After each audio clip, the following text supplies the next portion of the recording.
Welcome to all of you, my name is Vikas और स्वागत है आप सभी का मेरे चैनल विकास की शिक्षा में। आज हम सीखेंगे प्रेज़ेंट इंडेफ़िनिट टेंस। तो जिसको हम बोलते हैं सिंपल प्रेज़ेंट इंडेफ़िनिट टेंस को हम सिंपल प्रेज़ेंट टेंस भी बोलते हैं। इस वीडियो में मैंने प्रेज़ेंट इंडेफ़िनिट को काफ़ी डिटेल में समझाया गया है, तो वीडियो में अंत तक बने रहिएगा। प्रेज़ेंट इंडेफ़िनिट को 5 मिनट में भी समझाया जा सकता था, लेकिन किसी भी चीज़ को अगर डिटेल में ना समझें तो पूरी तरह से मज़ा नहीं आता। तो मैंने इस वीडियो में प्रेज़ेंट डेफ़िनिट को काफ़ी अच्छी तरह से समझाया है। तो देखते हैं हम प्रेज़ेंट डेफ़िनिट की पहचान कैसे करेंगे। अब जो इसको बिल्कुल इनिशियल स्टेज में सीख रहे हैं, बिल्कुल इनिशियल लर्नर हैं, उनके लिए एक तरीका है वही पुराना। जिन वाक्यों के अंत में ता है, ती है, ते है आते हैं, उनको हम प्रेज़ेंट इंडेफ़िनिट बोलते हैं। लेकिन ये एक मैच्योर्ड तरीका नहीं है प्रेज़ेंट डेफ़िनिट को समझने का। ये सिर्फ़ उनके लिए है जो सिर्फ़ शुरुआत में इसको सीख रहे हैं, प्रेज़ेंट डेफ़िनिट को समझ रहे हैं। ठीक है? अब प्रेज़ेंट डेफ़िनिट जो है काफ़ी एक्टिविटीज़ में रूटीन में, न्यूज़पेपर की हेडिंग्स में या कमेंट्री में यूज़ होता है। क्योंकि जो न्यूज़पेपर होता है उसमें भी हम प्रेज़ेंट इंडेफ़िनिट में ही यूज़ करते हैं जो हेडिंग होती है। तो सबसे पहले देखते हैं, first one is routine action. जो हमारे जो रूटीन एक्शन होते हैं वो हम जब भी बोलते हैं रूटीन एक्शंस को, हम किसी के रूटीन एक्शन को बताते हैं या अपने रूटीन एक्शन को बताते हैं, वो सभी प्रेजेंट डेफिनिट में होते हैं। First one is routine actions में देखते हैं जैसे रेगुलर एक्शंस, जो कि हम नियमित तौर पे जो एक्शन करते हैं, जो काम करते हैं। जैसे I drink tea every morning. I drink tea every morning एक रूटीन एक्शन है। ठीक है। I go to gym every day, ये एक रूटीन एक्शन है। ठीक है। कुछ इरेगुलर एक्शन भी होते हैं जैसे जो डेली नहीं होते। Suppose earthquake comes in Japan, भूकंप जापान में आते हैं। अब जो भूकंप होता है वो डेली तो आता नहीं है, it is also irregular action. Third one is habit. Habit की बात करें, जो आदत होती है। सपोज एक एग्जांपल लिया है, ही स्मोक्स, वह धूम्रपान करता है। It is also present definite. ठीक है। अब इन सभी सेंटेंसेस में भी ता है, ती है आ रहे हैं। ये एक सिर्फ तरीका है प्रेजेंट डेफिनेट को समझने का, लेकिन मैच्योर तौर पर हम समझेंगे कि अभी हम रूटीन एक्शन के बारे में बात कर रहे हैं और काफ़ी सारे एक्शंस होते हैं जिसमें हम प्रेजेंट इंडेफिनिट यूज़ करते हैं। फोर्थ है यूनिवर्सल ट्रूथ। हिंदी में बोले सार्वभौमिक सत्य है। यूनिवर्सल ट्रूथ क्या होते हैं? जो यूनिवर्सली सत्य होते हैं। मतलब अब एक एग्जांपल लिया है, the sun rises in the east. जो सूरज है वो पूर्व में निकलता है, पूर्व से निकलता है। ठीक है। अब ऐसा तो नहीं है वो पश्चिम से निकल जाएगा, तो ये तो सत्य ही है बिल्कुल कि सूरज जो है वो पूर्व से ही निकलेगा। तो ये क्या है? एक यूनिवर्सल सत्य है। ठीक है। अभी इतना समझ में आया। हम रूटीन एक्शंस लिए हैं। अब रूटीन जो भी हमारे रूटीन एक्शन होंगे उसमें प्रेजेंट डेफिनेट ही यूज़ होगा। ठीक है। इसमें रेगुलर एक्शंस हो गए, इरेगुलर एक्शंस हो गए, हैबिट हो गई और ये यूनिवर्सल ट्रूथ हो गया। इतना समझ में आया। फिर हम देखते हैं, जब भी हम न्यूज़पेपर पढ़ते हैं, न्यूज़पेपर्स में जो हेडिंग्स होती हैं वो सभी प्रेजेंट डेफिनेट में ही होती हैं। आपने देखा होगा जब न्यूज़पेपर पढ़ते होंगे तो सभी जो हेडिंग्स होंगी वो प्रेजेंट डेफिनेट में होंगी। या कोई मैच की जो कमेंट्री हो रही है, कमेंट्री भी जो होती है वो भी प्रेजेंट इंडेफिनिट में होती है।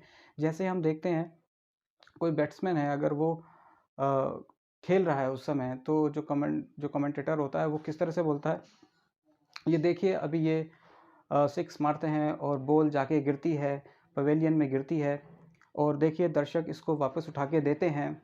तो यहाँ पर भी प्रेजेंट इंडेफिनिट का ही यूज़ हो रहा है। ठीक है। नेक्स्ट देखते हैं,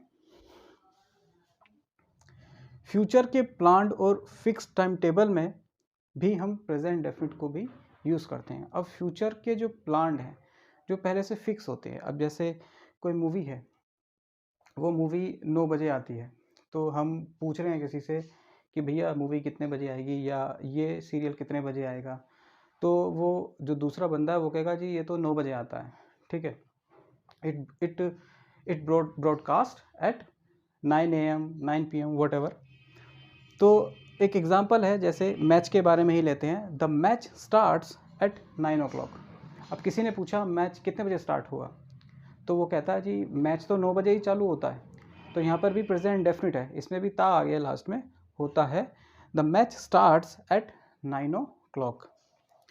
फोर्थ एग्जांपल है, जो फोर्थ इसका जो यूज़ होता है, exclamatory sentences beginning with here and there. अब जो एक्सक्लेमेटरी सेंटेंसेस होते हैं, एक्सक्लेमेटरी सेंटेंसेस क्या होते हैं, जो हमारे हृदय की जो भावनाएं होती हैं, हम जो एक्साइटमेंट में, क्रोध में, ठीक है, खुशी में जो हम वर्ड्स यूज़ करते हैं, उसमें भी हम जो सेंटेंस हेयर और देयर के साथ स्टार्ट होते हैं, जो सेंटेंसेस हेयर एंड देयर के साथ स्टार्ट होते हैं, उसमें भी प्रेजेंट डेफिनेट को ही यूज़ करते हैं। जैसे एग्जांपल लिया है, here comes the bus.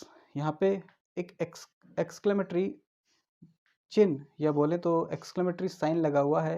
Hindi में बोलते हैं इसको विस्मयादि बोधक चिन्ह, विस्मयादि बोधक चिन्ह।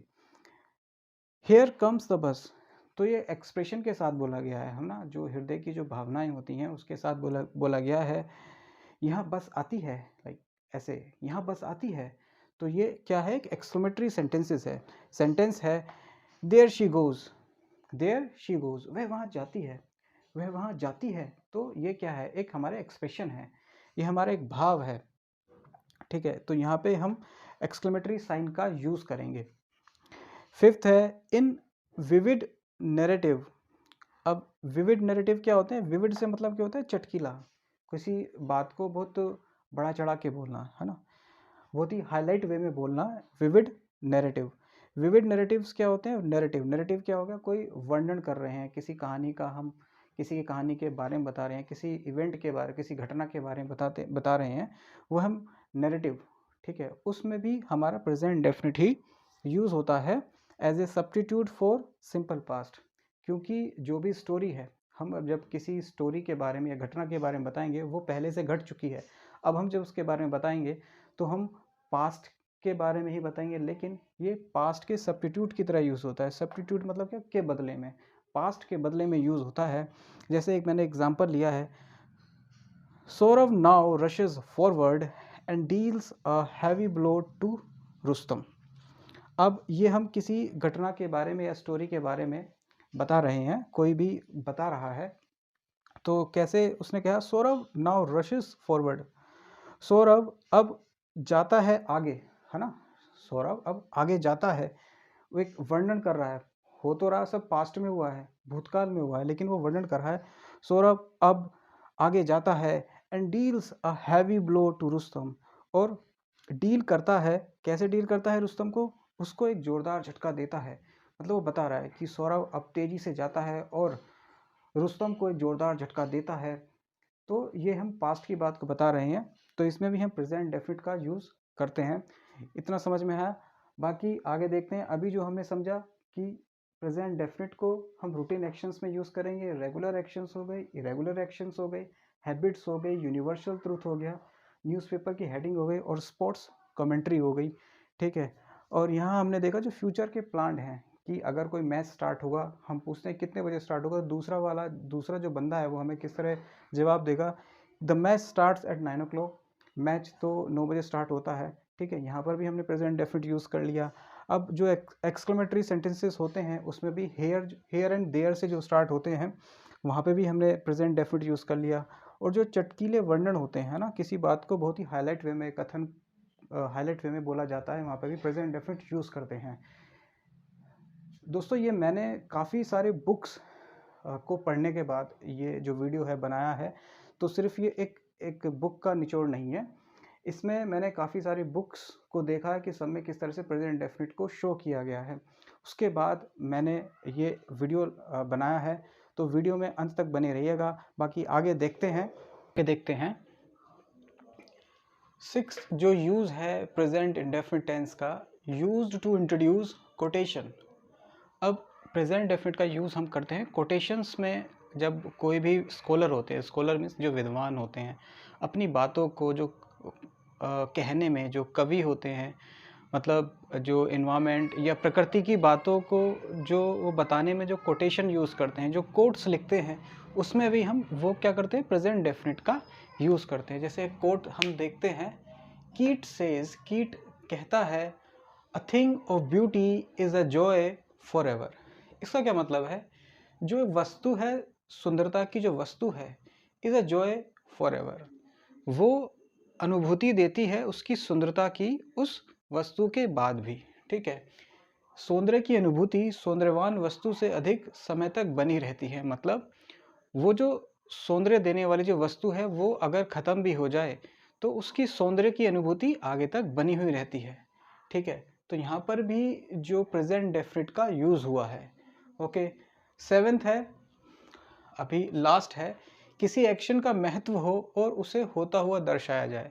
अब किसी अगर एक्शन है, उसकी इम्पोर्टेंस है और उसको होते हुए दर्शाया जाए, तो वहाँ पर भी हम प्रेजेंट डेफिनिट का यूज़ करते हैं। जैसे off goes the plane, off goes the plane. अब ये जो ऑफ होता है, इसका यूज़ हम कहाँ करते हैं, जब किसी चीज़ से कोई चीज़ अलग होती है। ठीक है, जैसे हम बोलते हैं ना take off, plane take off हो गया, वहाँ से अलग हो गया ना, उड़ गया। ठीक है, तो यहाँ पे हम ऑफ गोज़ द प्लेन, विमान, इसका हिंदी में एग्जैक्ट मीनिंग हुआ विमान चला जाता है, विमान चला जाता है। सेकंड है, here comes here comes our chief guest, यहाँ हमारे मुख्य अतिथि आते हैं। ठीक है, अब यहाँ एक चीज़ समझेंगे, ये जो मैंने प्रेजेंट डेफिनिट को समझा है, ये कंपटीशन के हिसाब से भी काफ़ी अच्छा वीडियो है। इसमें लास्ट में हम देखेंगे, जब वाक्य की शुरुआत एडवर्ब से हो। अब देखें, जब वाक्य की शुरुआत किसी एडवर्ब से हो, जैसे अब यहाँ पे जो ये एडवर्ब हैं, ऑफ और हेयर क्या है कि एडवर्ब की तरह यूज़ होते हैं। Off, here, there, in, out, etcetera. ठीक है, ये किसकी तरह यूज़ होते हैं, एडवर्ब की तरह ही होते हैं। तो क्या होता है, इसको समझिएगा ज़रा। सब्जेक्ट एक्टिव वॉइस में या ऑब्जेक्ट पैसिव वॉइस में हो के पहले वर्ब और हेल्प या हेल्पिंग वर्ब का प्रयोग होता है। मतलब अगर हमारा सेंटेंस एक्टिव वॉइस में है तो सब्जेक्ट के पहले, और अगर हमारा सेंटेंस पैसिव वॉइस में है तो ऑब्जेक्ट के पहले, ऑब्जेक्ट के पहले वर्ब या हेल्पिंग वर्ब का प्रयोग होता है। ठीक है, तो ये ध्यान में रखिएगा। बाकी यहाँ तक समझ में आया होगा हम प्रेजेंट डेफिनिट का यूज़ कहाँ कहाँ करते हैं, किन चीज़ों में प्रेजेंट डेफिनिट का यूज़ होता है, किन एक्शंस में प्रेजेंट इंडेफिनिट सेंटेंस को हम यूज़ करते हैं। इनिशियल स्टेज में हम प्रेजेंट इंडेफिनिट को समझने के लिए सिर्फ ता है, ती है, ते है करते हैं, और अगर आप आगे तक ही ता, ता, थी करते रहेंगे तो वो एक मैच्योर तरीका नहीं होगा प्रेजेंट डेफिनिट को समझने का। बाकी मैंने सारी एक्टिविटीज़ ले ली हैं जो प्रेजेंट डेफिनिट में हम यूज़ करते हैं। तो अब देखते हैं इनके सेंटेंस स्ट्रक्चर किस तरह से बनते हैं। आगे देखते हैं हम प्रेजेंट इंडेफिनिट में, अगर जो हमारा सब्जेक्ट है, मतलब जो करता है, वो अगर बहुवचन है, ठीक है, बहुवचन है या हम कहें प्लूरल है, तो ये सारे सेंटेंस स्ट्रक्चर बनते हैं। इन सभी के मैंने फॉर्मूले या बोले स्ट्रक्चर लिख दिया है। प्लूरल फॉर्म में जैसे आई, यू, वी, दे आते हैं, ये सभी क्या हैं, कैसे सब्जेक्ट हैं, कैसे करता है, प्लूरल हैं, बहुवचन हैं। तो अगर हम कहें अफर्मेटिव या बोले पॉजिटिव सेंटेंस स्ट्रक्चर है, तो इसमें हमारा ये सेंटेंस स्ट्रक्चर रहेगा। अब एक बात हमेशा ध्यान रखने वाली ये है कि कोई भी सेंटेंस हो, प्रेजेंट हो, पास्ट हो, फ्यूचर हो, सभी में वर्ब ही चेंज होता है, ये हेल्पिंग वर्ब और मेन वर्ब। हेल्पिंग वर्ब अगर और मेन वर्ब अगर आपको पता है तो आप कोई भी सेंटेंस आसानी से बना सकते हैं, कोई भी सेंटेंस, कोई भी वाक्य आसानी से बोल सकते हैं। तो पूरे सेंटेंस में सारी चीज़ें सभी सेम रहती है, वहाँ पर सिर्फ वर्ब देखा जाए तो वर्ब जो है, हेल्पिंग वर्ब या मेन वर्ब ही चेंज होती है। अब देखें, जैसे कि यहाँ पे जो प्रेजेंट डेफिनिट है उसमें क्या हमारी कौन सी फॉर्म यूज़ हुई है, वर्ब की फर्स्ट फॉर्म, मेन वर्ब की फर्स्ट फॉर्म यूज़ होती है। और यहाँ पे कोई अफर्मेटिव में कोई भी हेल्पिंग वर्ब यूज़ नहीं हुई है, क्योंकि नेगेटिव में हेल्पिंग वर्ब यूज़ हुई है, इट इज़ डू। ठीक है, डू यहाँ पे as a helping verb use हुई है, और वर्ब जो मेन वर्ब है वहाँ पे वर्ब की फर्स्ट फॉर्म यूज़ हुई है। इंट्रोगेटिव में भी अगर हम देखें तो जो हेल्पिंग वर्ब है वो शुरू में आ जाती है डू या डज, ठीक है। अगर प्लूरल फॉर्म है तो डू यूज़ होगा, और अगर सिंगुलर है, एक वचन है, तो हमारा डज यूज़ होगा, ठीक है। यही डिफरेंस है। अभी हम प्लूरल फॉर्म देखेंगे। सिंगुलर में क्या होगा, यहाँ पे जो मेन वर्ब है वहाँ पे एस या ई एस लगा देंगे उसको, जो हम सिंगुलर बनाने के लिए, क्योंकि जो वर्ब होती है उसको मूल रूप से प्लूरल माना जाता है, ठीक है। जो वर्ब होती है, ये बात सुनिए, जो वर्ब होती है उसको मूल रूप से प्लूरल माना जाता है, उसको सिंगुलर बनाने के लिए हम एस या ई एस लगाते हैं। और अगर जो नाउन होता है वो मूल रूप से क्या होता है, सिंगुलर होता है, और उसको बहुवचन बनाने के लिए या प्लूरल बनाने के लिए हम एस या ई एस जोड़ते हैं। जैसे हम कहें ग्लास है, ग्लास क्या है, एक नाउन है, उसको हमें काफ़ी सारे ग्लास बनाने हैं, ठीक है, बहुवचन में बनाना है, तो हम उसमें क्या जोड़ेंगे, ई एस जोड़ देंगे, ग्लासेस हो जाएगा, ठीक है। नाउन हमेशा सिंगुलर फॉर्म में होता है मूल रूप से, ठीक है। उसको अगर हमें बहुवचन बनाना होता है तो एस या ई एस जोड़ते हैं। लेकिन अगर हम बात करें मेन वर्ब की, वर्ब क्या होता है, मूल रूप से प्लूरल होता है, उसको अगर हमें सिंगुलर बनाना होता है तो एस या ई एस जोड़ते हैं। ऐसे ही प्रेजेंट इंडेफिनिट में है। अभी फ़िलहाल हम देखेंगे प्लूरल फॉर्म में है। ये हमारा सेंटेंस स्ट्रक्चर है, ये हमारा वाक्य है। क्या है, मैं घर जाता हूँ, ठीक है, मैं घर जाता हूँ। तो सबसे पहले क्या है, सब्जेक्ट आ जाएगा। सब्जेक्ट यहाँ पे कौन है, मैं है। वर्ब की फर्स्ट फॉर्म क्या है, मेन वर्ब। मेन वर्ब क्या है, यहाँ पे काम क्या हो रहा है, जाना, ठीक है, यहाँ काम क्या हो रहा है, जाना, तो गो हमारी मेन वर्ब हो जाएगी, ठीक है। घर क्या है, एक तरह से ऑब्जेक्ट के तौर पे यूज़ हुआ है, ठीक है। हम इसको बनाते हैं सेंटेंस को। मैं घर जाता हूँ, आई गो होम। क्या है, सब्जेक्ट आई आ गया, वर्ब की फर्स्ट फॉर्म गो आ गई, ऑब्जेक्ट होम आ गया। अब यहाँ देखिए, अगर मैं इसको होम की जगह हाउस लिखता, मैं लिखता आई गो टू हाउस, समझे। मतलब अगर हम होम यूज़ करेंगे तो उससे पहले टू यूज़ नहीं होगा, ये हमेशा याद रखिए। ग्रामेटिकल मिस्टेक हो जाएगी अगर आप होम से पहले टू लगाएंगे, तो वो गलत हो जाएगा ग्रामेटिकली। अगर आप हाउस से पहले टू लगाते हैं वो सही हो जाएगा। मतलब हाउस से पहले हम कहीं जैसे जा रहे हैं, हम जैसे घर जा रहे हैं, आई गो टू हाउस, तो वहाँ पे टू लगाएंगे। और अगर हमने होम लगा दिया, मैं घर जाता हूँ, दोनों का सेम ही मतलब है, ठीक है। मैं घर जाता हूँ, आई गो होम, इसका भी यही मतलब है, मैं घर जाता हूँ, आई गो टू हाउस। समझ में आया होगा आपको, एक चीज़ नई सीखने को मिली होगी। यहाँ पे हमने हाउस से पहले हमेशा टू यूज़ करेंगे, ठीक है। अगर हम बात करें नेगेटिव की, नेगेटिव में हम क्या यूज़ करेंगे, डू नॉट, ठीक है। नेगेटिव में हम डू नॉट यूज़ करेंगे वर्ब की फर्स्ट फॉर्म से पहले। जो हमारा सेंटेंस है वो है मैं अपने घर नहीं जाता हूँ, तो इसको हम किस तरह से बनाएंगे, आई, मैं क्या है, सब्जेक्ट है, सब्जेक्ट आई आ गया, मैं, डू नॉट, नहीं के लिए हम क्या लगाएंगे, क्योंकि मैं क्या है, मैं को इंग्लिश में मैं को बहुवचन के तौर पे देखा जाता है ना, प्लूरल फॉर्म में देखा जाता है। आई डू नॉट, मैं अपने घर नहीं जाता हूँ, I do not go to my house, ठीक है। अगर होम लगाते तो टू नहीं आता, I do not go my home, I do not go my home. House लगाया तो उससे पहले हमने टू लगाया, I do not go to my house, I do not go to my house, ठीक है। ये हमारा सेंटेंस स्ट्रक्चर है। यहाँ पे हमने नोट के लिए डू नॉट लगा दिया। अब देखिए इंटरोगेटिव में क्या हमारा सेंटेंस स्ट्रक्चर है, डू सबसे पहले आ जाएगा, फिर सब्जेक्ट आएगा, फिर वर्ब की फर्स्ट फॉर्म आएगी, फिर ऑब्जेक्ट आ जाएगा, ठीक है। अब यहाँ देखिए ये सेंटेंस है, क्या वे हमेशा सच बोलते हैं, क्या वे हमेशा सच बोलते हैं। खुद से ट्राई करके देखिए। तो हम यहाँ देखेंगे ये जो हमारा सब्जेक्ट है, ठीक है, वे, या बोले जो करता है कैसा है, वे, तो वे का मतलब दे हो जाएगा। दे क्या है, प्लूरल फॉर्म है, ठीक है। तो हम जब भी प्लूरल में बनाएंगे तो हम सबसे पहले डू लगाएंगे, ठीक है, क्या वे हमेशा सच बोलते हैं? डू, फिर हम सब्जेक्ट लेंगे, do they always, do they always, ठीक है, do they always speak truth,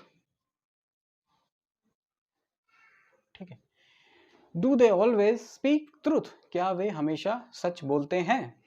ठीक है, यही हो जाएगी। ठीक है, सब्जेक्ट हमारा यहाँ आ गया। ठीक है, उसके बाद हमने वर्ब की फर्स्ट फॉर्म लगाई, स्पीक हो गया। ठीक है, हमेशा के लिए हमने ऑलवेज लगा दिया और बाद में हमारा ऑब्जेक्ट आ गया, इट इज बोलना, ट्रुथ, सच। ठीक है, बोलने के लिए हमारी जो क्रिया है, क्रिया बोले तो जो मेन वर्ब है उसके लिए स्पीक हो गया, सच हमारा ट्रुथ हो गया। ठीक है, डू दे स्पीक ट्रुथ, क्या वे हमेशा सच बोलते हैं? Do they always speak truth. आगे देखें इंट्रोगेटिव में अगर हम देखें नेगेटिव, तो यहाँ पे हम क्या यूज़ करेंगे? सब्जेक्ट के बाद नोट यूज़ होगा, ये हमेशा याद रखना। सब्जेक्ट के बाद नोट आएगा, सब्जेक्ट के बाद नोट आएगा, सब्जेक्ट के बाद नोट आएगा, ये हमेशा हमें याद रखना है। क्या तुम YouTube से इंग्लिश नहीं सीखते हो? क्या सेंटेंस है? क्या तुम YouTube से इंग्लिश नहीं सीखते हो? तो तुम क्या है, यू को क्या देखा जाता है? प्लूरल फॉर्म में देखा जाता है, तो डू यू, ठीक है, सब्जेक्ट आ गया, सब्जेक्ट के बाद नोट आ गया, डू यू नॉट। ठीक है, फिर हम क्या लगाएंगे? डू यू नॉट, वर्ब की फर्स्ट फॉर्म। अब देखिए काम क्या हो रहा है यहाँ पे? सीखना।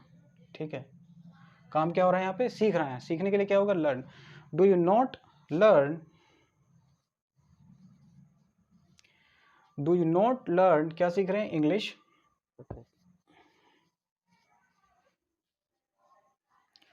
Do you not learn English, किससे सीख रहे हैं? यूट्यूब से। तो फ्रॉम ना लगा के हम थ्रू लगाएंगे, उसके माध्यम से सीख रहे हैं ना। Do you not learn English through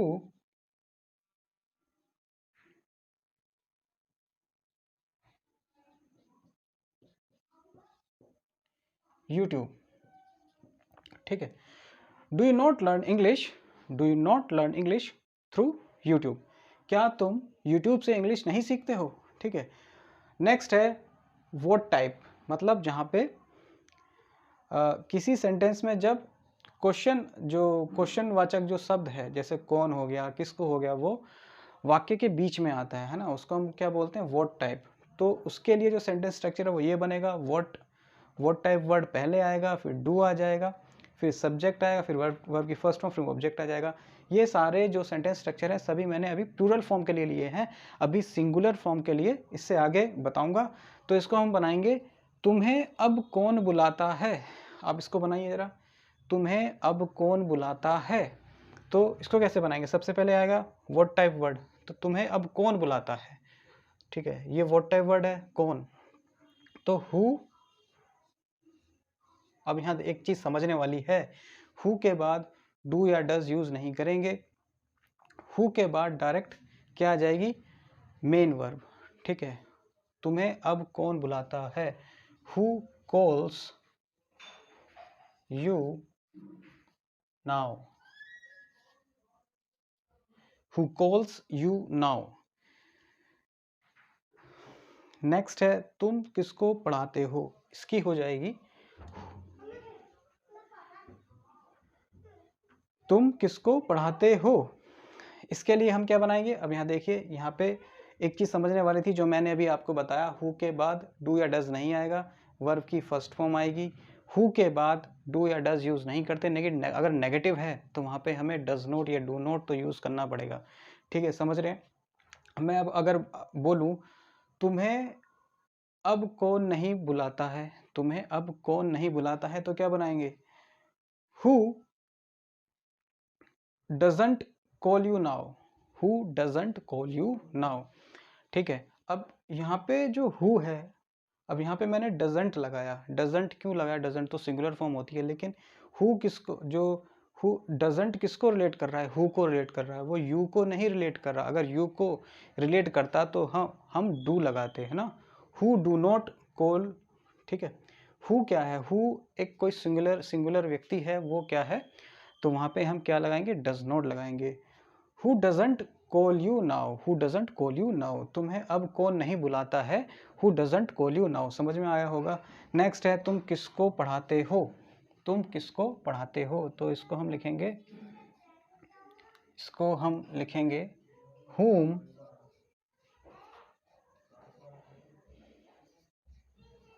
do you teach,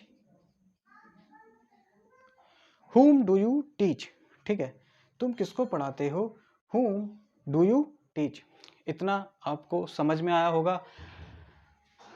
यहाँ पे जो सारी समझने वाली बात है, फर्स्ट वन था होम से पहले टू नहीं लगाते, ठीक है, हाउस से पहले हम टू लगाते हैं, ठीक है, कभी भी कोई भी सेंटेंस है उसमें हमेशा वर्ब का ध्यान रखना है, वर्ब की फर्स्ट फॉर्म आएगी, प्रेजेंट इंडेफिनिट में वर्ब की फर्स्ट फॉर्म आएगी। और अगर प्लूरल है, क्योंकि ये सारे प्लूरल मैंने एग्जांपल लिए हैं, प्लूरल में हमेशा नेगेटिव के लिए डू नॉट यूज़ होगा, ठीक है, डू ही सब में यूज़ हुआ है, और अगर सिंगुलर है तो वहाँ पे डज यूज़ होगा। ओके, सिंगुलर अभी देखेंगे। और एक चीज़ ये थी कि हु के बाद डू या डज नहीं आता, हु के बाद डू या डज नहीं आएगा अगर वो अफर्मेटिव है। अगर वो नेगेटिव है तो हमें डू या डज यूज़ करना पड़ेगा ना। अगर कि मैंने अभी बताया तुम्हें अब कौन बुलाता है, इसको नेगेटिव बनाएंगे, तुम्हें अब कौन नहीं बुलाता है, who doesn't call you now, कैसे बनाएंगे, who doesn't call you now, इतना आपको समझ में आया होगा। देखेंगे प्रेजेंट डेफिनेट में सिंगुलर जो सब्जेक्ट होता है उसके लिए किस तरह के सेंटेंस स्ट्रक्चर बनते हैं। तो सब्जेक्ट जो है करता है वो हमारा सिंगुलर होगा, एक वचन होगा, जैसे कि ही शी इट, ठीक है, या किसी का नाम हो सकता है जो सिंगुलर हो, ठीक है, जो सब्जेक्ट क्या हो, सिंगुलर हो, एक वचन हो। उसके लिए हम सबसे पहले देखेंगे कि नॉर्मली सब में पहले सब्जेक्ट आएगा, वर्ब की फर्स्ट फॉर्म आएगी, और सबसे ज़्यादा समझने वाली बात जो है प्रेजेंट इंडेफिनिट में सिंगुलर फॉर्म में, प्रेजेंट इंडेफिनिट में सिंगुलर फॉर्म में समझने वाली बात जो है उसमें वर्ब के साथ, मेन वर्ब के साथ एस या ई एस जोड़ते हैं, उसमें मेन वर्ब के साथ एस या ई एस जोड़ते हैं, सिर्फ वर्ब, सिर्फ अफर्मेटिव सेंटेंस में, पॉजिटिव सेंटेंसेस में, ठीक है। यहाँ पे आप देख रहे होंगे वर्ब की फर्स्ट फॉर्म के साथ एस या ई एस जुड़ेगा, वर्ब की फर्स्ट फॉर्म के साथ एस या ई एस जुड़ेगा, सिर्फ अफर्मेटिव जो होगा पॉजिटिव होगा, ठीक है। नेगेटिव, इंट्रोगेटिव, कोई सी भी फॉर्म हो उसमें वर्ब की फर्स्ट फॉर्म के साथ एस या ई एस नहीं जोड़ेगा। सबसे ध्यान देने वाली बात ये है, क्योंकि ये हम दिमाग से निकल जाता है, ठीक है। अब यहाँ देख पा रहे होगे वर्ब की first form as it is सिर्फ यूज़ हुई है, एस ई एस नहीं यूज़ हुआ, यहाँ पे भी सिर्फ वर्ब की फर्स्ट फॉर्म है, यहाँ पे भी सिर्फ वर्ब की फर्स्ट फॉर्म है, यहाँ पे भी सिर्फ वर्ब की फर्स्ट फॉर्म है। तो एस या ई एस इनमें क्यों यूज़ नहीं हुआ, क्योंकि जब हम नोट यूज़ करते हैं वहाँ पे हम डज नॉट यूज़ करते हैं, तो यहाँ पे डू के साथ ई एस लग जाता है, मतलब जो ये ई एस है या ई एस जो है ये डू ले लेता है। कहने का मतलब है यहाँ से वर्ब की फर्स्ट फॉर्म से जो ई एस है यहाँ पे डज ले लेता है, डू ले लेता है, ठीक है, डू के साथ ई एस जुड़ जाता है तो वो डज हो जाता है। समझ में आई बात। यहाँ पे हम क्यों नहीं लेते, वहाँ पे ऑलरेडी जो हेल्पिंग वर्ब है डू, वहाँ हमारा ई एस चला जाता है, इसलिए हम वर्ब की फर्स्ट फॉर्म में ई एस नहीं लगाते। बस इतनी सी जो मेन चीज़ थी समझने वाली बस वही है, बाकी नॉर्मली बस एक डिफरेंस है, यहाँ पे बस हम डज लेंगे, वहाँ डू था, ठीक है। तो अब हम जो हमारा सेंटेंस स्ट्रक्चर है पॉजिटिव है, अफर्मेटिव है, यहाँ पे वर्ब की फर्स्ट फॉर्म एस एस लगाएंगे, ऑब्जेक्ट है, इसको एक मैंने सेंटेंस लिया है, वह विकास की शिक्षा चैनल सब्सक्राइब करता है, ठीक है। तो सबसे पहले क्या आएगा, सब्जेक्ट आएगा ही, वर्ब की फर्स्ट फॉर्म क्या है, सब्सक्राइब करना। सब्सक्राइब करना क्या होता है, किसी से जुड़ना, ठीक है, किसी के साथ जुड़ना हम कह सकते हैं सब्सक्राइब करना होता है। ही सब्सक्राइब्स, ही सब्सक्राइब्स, ठीक है, यहाँ पे हमने एस लगा दिया, ठीक है, ठीक है, सॉरी, यहाँ पे एस या ई एस लगाते हैं, ठीक है, यहाँ पे हमने एस जोड़ दिया, वर्ब की फर्स्ट फॉर्म के साथ हमने यहाँ पे एस जोड़ दिया, ठीक है, फिर क्या है, फिर ऑब्जेक्ट हो जाएगा। ऑब्जेक्ट क्या है, ही सब्सक्राइब्स, कौन सा चैनल है, चैनल विकास की शिक्षा, विकास की शिक्षा। ठीक है, ये हमारा सब्जेक्ट आ गया, कर्ता, ये वर्ब की फर्स्ट फॉर्म आई, इसके साथ हमने एस लगा दिया। यहाँ पे मिस्टेक से ई था, यहाँ मैंने एस कर दिया है। ही सब्सक्राइब्स चैनल विकास की शिक्षा। ठीक है, अब नेक्स्ट है, यहाँ पे हमने नेगेटिव में डज नॉट लिया है। नेगेटिव में जब भी प्रेजेंट डेफिनेट हम यूज़ करते हैं, वहाँ पे हमेशा हम डज नॉट यूज़ करते हैं। नकारात्मक वाक्य के लिए, वह डेली न्यूज़पेपर नहीं पढ़ती है। ठीक है, वह क्या है, वह क्या है, ये हमारा पढ़ती है, तो यहाँ पे हम शी लेंगे। शी सब्जेक्ट है, she does not, she does not verb की first form, she does not read, she does not read newspaper daily. ठीक है, नकारात्मक वाक्य है, हमने डज नॉट यूज कर लिया, सिंपल है। नेक्स्ट देखते हैं इंटरोगेटिव। अब देखिए इंटरोगेटिव में, हाँ यहाँ देखिए, यहाँ पे हमने वर्ब की फर्स्ट फॉर्म के साथ एस या एस नहीं लगाया। क्यों नहीं लगाया, क्योंकि डू ने एस ले लिया है। क्या वह गीत गाती है, तो इसकी हो जाएगी does she, does she Singh a song. ठीक है, नेक्स्ट है क्या वह अपना काम नहीं करती है। ठीक है, इसका बनाएंगे, पहले क्या आएगा, डज आएगा, डज शी। ठीक है, करती है तो शी आ गया, शी डज शी, शी हमेशा सब्जेक्ट के बाद ही नोट लगता है, ये याद रखिए। Does she not do her work. Okay,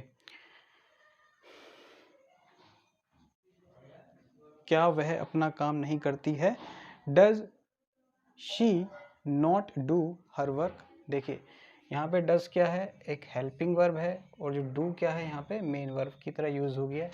करती है, करती के लिए हमने डू लगाया है, डज एक तरह से हेल्पिंग वर्ब है। नेक्स्ट है, अब ये है व्हाट टाइप। व्हाट टाइप क्या होता है, ऐसा कौन कहता है, ऐसा कौन कहता है। तो इसको हम किस तरह से बनाएंगे, तो यहाँ पे व्हाट टाइप वर्ड आया है, जैसे व्हाट, वेयर, हु। ठीक है, सबसे पहले लगाया हमने हु। ठीक है, व्हाट टाइप वर्ड आ गया, कौन के लिए, हु, ऐसा कौन कहता है, who says so, who says so, ऐसा, ऐसे के लिए सो आ गया, कहने के लिए सेज आ गया। मैंने पहले ही बताया था, हु के बाद डज या डू यूज़ नहीं करते हैं, हु के बाद हम डज या डू यूज़ नहीं करते हैं, डायरेक्ट हम कोई भी जो मेन वर्ब होगी उसको यूज़ करेंगे, हु सेज सो। नेक्स्ट है, धनी बनना कौन नहीं चाहता है, तो ये हो जाएगा who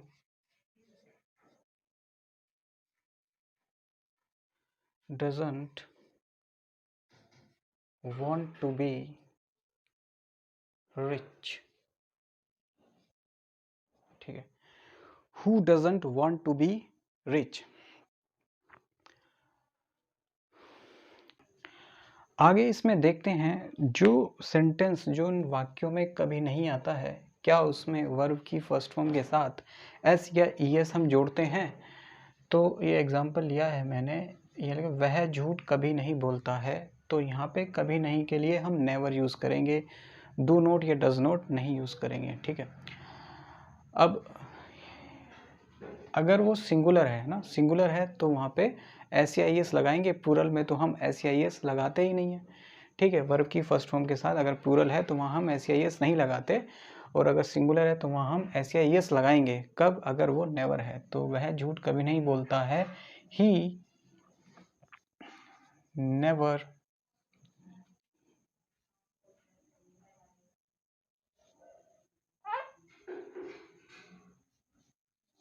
tells a lie. Next है, वह उसको कभी नहीं पीटता है। He never